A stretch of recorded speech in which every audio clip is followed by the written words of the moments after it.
श्री स्वामी समर्थ. नमस्कार. आपल्या यूट्यूब चॅनलवर तुमचं खूप मनापासून स्वागत करत आहे. तुमच्या मनातील सर्व चांगली इच्छा स्वामी महाराज पूर्ण करो ही स्वामींच्या चरणी प्रार्थना करते आणि आजच्या नवीन व्हिडिओला सुरुवात करते.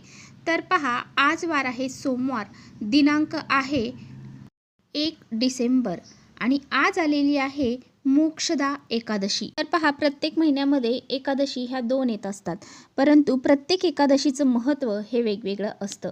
गीतेमध्ये 10व्या अध्यायात विभूती योग सांगताना भगवंतांनी मासांना मार्गशीर्षम म्हणजेच मार्गशीर्ष महिन्यात मी असतो असं म्हटलं आहे. मार्गशीर्ष मास हा केवळ मास म्हणूनही ओळखला जातो, कारण या महिन्याचे पालकत्व भगवान श्री हरी विष्णू यांच्याकडे असते. मार्गशीर्ष महिन्याच्या शुद्ध पक्षातील एकादशी मोक्षदा एकादशी म्हणून ओळखली जाते. याच दिवशी गीता जयंती असते. मोक्षदा एकादशी आणि गीता जयंतीचा योग अनन्यसाधारण असा मानला जातो. म्हणूनच या एकादशीचं व्रत महत्त्व हे खूप अधिक पटीने सांगण्यात येत आहे. तर पहा, मोक्षदा एकादशी हा एक शुभ दिवस आहे, जो पापांपासून मुक्तीसाठी आणि मृत्यूनंतर मोक्ष प्राप्ती करण्यासाठी विष्णूच्या उपासनेसाठी समर्पित आहे. आणि म्हणूनच आपल्याला या दिवशी काही प्रभावी उपाय देखील करायचे आहेत. या दिवशी आपल्याला सेवा, व्रत हे तर करायचंच आहे, त्याचबरोबर काही प्रभावी उपाय देखील करायचे आहे. तुम्ही काही नाही केलं तरी सुद्धा चालेल, पण आज संध्याकाळी कापूरसोबत ही एक वस्तू अवश्य जाळा. जर आज संध्याकाळी मोक्षदा एकादशीला तुम्ही कापूरसोबत ही एक वस्तू जाळली तर तुमच्या घरातील वास्तुदोष, पितृदोष, अडीअडचणी, ज्या वाईट संकट असतील, काही दोष अडचणी घराला लागलेली असतील, नकारात्मकता असेल, नजरदोष असेल, शत्रुत्रास असेल, तर तो संपूर्णपणे नष्ट होईल आणि घराची, मुलांची, पतीची खूप सारी प्रगती होईल. इतका हा प्रभावी उपाय आहे. हा उपाय कसा करायचा आहे याबद्दलचीच माहिती आजच्या व्हिडिओत आपण जाणून घेणार आहोत. त्यामुळे तुम्ही कुठे व्हिडिओ स्किप न करता शेवटपर्यंत नक्की बघा, जेणेकरून तुमच्यापर्यंत योग्य ती माहिती पोहोचेल. आपल्या चॅनलवर नवीन असाल तर चॅनलला सबस्क्राईब करा आणि असेच नवनवीन माहितीपूर्ण व्हिडिओ पाहण्यासाठी बेल आयकॉनला प्रेस करा, म्हणजे मी जेव्हा कधी नवीन व्हिडिओ अपलोड करेन त्याचं नोटिफिकेशन सर्वात अगोदर तुम्हाला भेटेल आणि तुम्ही एकही व्हिडिओ मिस करणार नाही. त्याचबरोबर खाली कमेंट्समध्ये ओम नमो भगवते वासुदेवाय नमः हे लिहायला अजिबात विसरू नका. व्हिडिओ माहितीपूर्ण वाटला तर आपल्या मित्रपरिवारांसोबत नक्की शेअर करा. आजच्या व्हिडिओमध्ये जो काही उपाय मी तुम्हाला सांगणार आहे, तर हा उपाय तुम्हाला आज संध्याकाळी 6 वाजल्यापासून रात्री 12 वाजेपर्यंत करता येणार आहे. जर तुम्हाला 6 ते 9 या वेळेमध्ये जर शक्य झालं तर तुम्ही याच वेळेमध्ये हा उपाय करण्याचा जास्तीत जास्त प्रयत्न करा, कारण ह्या वेळेमध्ये जे सकारात्मक लहरी असतात तर त्या इतर वेळेच्या तुलनेत खूप अधिक पटीने सक्रिय असतात. याच वेळेमध्ये आपल्या घरामध्ये माता लक्ष्मी प्रवेश करत असते आणि म्हणूनच आपल्याला या वेळेमध्ये जर करणं शक्य असेल तर 6 ते 9 या वेळेमध्ये करण्याचा जास्तीत जास्त प्रयत्न करा. नसेल शक्य तर तुम्ही संध्याकाळी 6 वाजल्यापासून 12 वाजेपर्यंत हा उपाय कधीही करू शकता. तर पहा, आपण जर हा उपाय आज संध्याकाळी केला तर आपल्या घरामध्ये अखंड लक्ष्मी नांदेल. कारण आपल्या सर्वांनाच माहीत आहे की एकादशी तिथी ही भगवान विष्णूंना समर्पित आहे आणि विष्णू हे ज्या घरामध्ये विष्णूंची सेवा, पूजा, उपासना केली जाते त्या घरामध्ये लक्ष्मी माता आनंदाने प्रवेश करत असते. कारण जिथे लक्ष्मी माता असते तिथेच विष्णू भगवान येतात आणि जिथे विष्णू भगवानांची सेवा, पूजा केली जाते तिथे लक्ष्मी माता ही आपोआपच येत असते. म्हणूनच लक्ष्मीला प्रसन्न करून घेण्यासाठी आपल्याला हा उपाय जो आहे तर तो आवर्जून करायचा आहे. तर पहा, जर तुमच्या घरामध्ये पैसा येत नसेल किंवा आलेला पैसा हा कोणत्या ना कोणत्या मार्गातून घरातून बाहेर निघून जात असेल, म्हणजेच तुमच्या घरामध्ये लक्ष्मी स्थिर नाही, पैसा घरामध्ये टिकत नाही, तर तुम्हाला हा उपाय अतिशय प्रभावशाली आहे.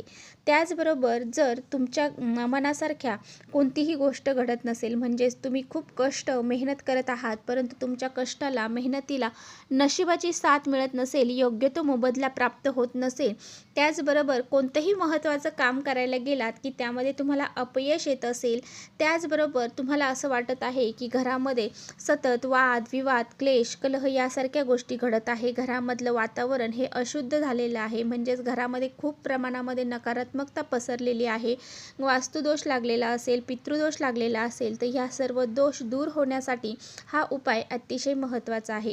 त्याचबरोबर तुमच्या घराला एखाद्या शत्रूची नजर लागलेली असेल, म्हणजेच एखाद्या शत्रूचा शत्रुपीडा लागलेली असेल, तर तुम्हाला हा जो उपाय आहे तर हा उपाय अतिशय प्रभावशाली ठरणार आहे.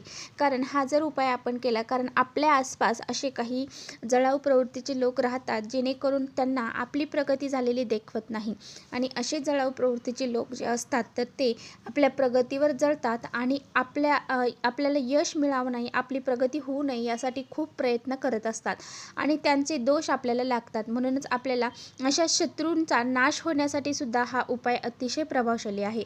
तर पहा, हा उपाय करण्यासाठी आपल्याला काय करायचं आहे, तर हा उपाय करण्यासाठी आपल्याला आज संध्याकाळी ज्यावेळेस आपण हा उपाय करणार आहोत त्यावेळी तुम्हाला देवघरातील दिवा प्रथम प्रज्वलित करायचा आहे. तुळशीपाशी शुद्ध गाईच्या तुपाचा एक दिवा लावायचा आहे. मुख्य दरवाजामध्ये सुद्धा दिवा लावायचा आहे. धूप अगरबत्ती लावून वातावरण शुद्ध करायचं आहे, प्रसन्न करायचं आहे आणि त्यानंतर हा उपाय तुम्हाला करायचा आहे. उपाय करण्यासाठी तुम्हाला एक मातीची पंती घ्यायची आहे किंवा तुम्ही कापूर जाळायचं भांडं घेतलं तरी चालेल. आता पहा, तुम्हाला काय करायचं आहे, मुठभर तांदूळ त्या कापूर जळाच्या भांड्यामध्ये किंवा मग त्या प्लेटमध्ये किंवा मग त्या पंतीमध्ये ठेवायचे आहेत. त्यानंतर त्यावरती 5 भीमसेनी कापराच्या वड्या घ्यायच्या आहेत.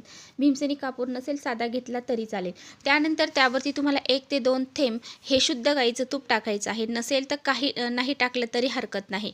त्यानंतर काय करायचं आहे, 5 तुम्हाला ज्या अखंड लवंग आहेत तर त्या घ्यायच्या आहेत. त्या लवंग तुम्हाला पुढे फूल असणाऱ्या घ्यायच्या आहेत, तुटल्या फुटलेल्या घ्यायच्या नाही. जर आपण तुटल्या फुटलेल्या लवंग घेतले की आपल्याला त्याचं फळसुद्धा तसंच प्राप्त होतं, म्हणूनच आपल्याला चांगल्याच लवंग घ्यायचे आहेत. त्यानंतर तुम्हाला 3 हिरवी वेलची घ्यायची आहे, तीसुद्धा तुम्हाला त्या भांड्यामध्ये टाकायची आहे. त्यानंतर तुम्हाला तुमच्या हातामध्ये पिवळी मोहरी चिमूटभर घ्यायची आहे आणि चिमूटभर काळे तीळ घ्यायचे आहेत. या 2 वस्तू तुम्हाला हातामध्ये घ्यायच्या आहेत आणि तुमच्या घरातील लहानापासून ते मोठ्यापर्यंत, म्हणजे घरातील लहान मुलांपासून ते मोठे वृद्ध व्यक्ती जे असतात त्यांच्यापर्यंत सर्वांवरून तुम्हाला ही जी पिवळी मोहरी आणि काळे तीळ आहेत तर ते 7 वेळा उतरवून घ्यायचे आहेत. मुलांना खाली बसवायचं पूर्व पश्चिम आणि डोक्यापासून ते खाली पायापर्यंत 7 वेळा सर्वांवरून ह्या वस्तू उतरवायच्या आहेत. त्यानंतर तुमचा जो घराचा मुख्य दरवाजा आहे त्यावरून सुद्धा उतरवायचा आहे, 7 वेळा उतरवून घ्यायचा आहे. देवघरासमोर जाऊन त्या वस्तू तुम्हाला त्या भांड्यामध्ये टाकून कापूर प्रज्वलित करायचा आहे. कापूर प्रज्वलित केल्यानंतर ओम नमो भगवते वासुदेवाय नमः, ओम नमो भगवते वासुदेवाय नमः या मंत्राचा कंटिन्यू तुम्हाला जप करायचा आहे. ते भांडं तिथून उचलायचं आणि संपूर्ण घरामध्ये फिरवायचं आहे. फिरवत असताना सुद्धा तुम्हाला हाच जप करायचा आहे आणि संपूर्ण घरामध्ये फिरून झाल्यानंतर तुम्हाला ते भांडं घेऊन जायचं आहे मुख्य दरवाजावर. मुख्य दरवाजावरती सुद्धा तुम्हाला जो मुख्य दरवाजाचा उंबरठा आहे त्याच्या मधोमध हे भांडं ठेवायचं आहे.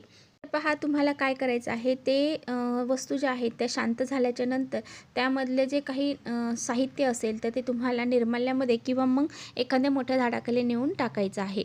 आणि ज्यावेळेस आपण असा हा कापूर आपल्या घरामध्ये जाळतो त्यावेळेस आपल्या घरामध्ये जे काही दोष असतात, अडचणी असतात, नकारात्मकता असते ती संपूर्णपणे नष्ट होते आणि आपल्या घरामध्ये माता लक्ष्मी प्रवेश करते. म्हणूनच आपल्याला आपल्या घरातील अलक्ष्मी अगोदर घराच्या बाहेर काढायची आहे, त्यानंतरच माता लक्ष्मी आपल्या घरामध्ये प्रवेश करत असते आणि स्थिर स्वरूपात नांदत असते. म्हणूनच हा एक उपाय जो आहे तर तो अवश्य आपल्याला करायचा आहे. तर पहा, ह्या पद्धतीने जे काही तुम्हाला उपाय सांगितला आहे त्या पद्धतीने तुम्हाला आज संध्याकाळी आवर्जून करायचं आहे. तुमच्या घरातील सर्व दोष, अडचणी, संकट, विघ्न संपून जातील आणि घराची, मुलांची, पतीची प्रगती व्हायला सुरुवात होईल. इतका हा प्रभावी उपाय आहे. तर चला, इथेच थांबवते माझा व्हिडिओ थोडा जरी आवडला असेल तर नक्की लाईक करा. चॅनलवर नवीन असाल तर चॅनलला सबस्क्राईब करा. परत भेटूया अशाच छानशा व्हिडिओसोबत. तोपर्यंत श्री स्वामी समर्थ.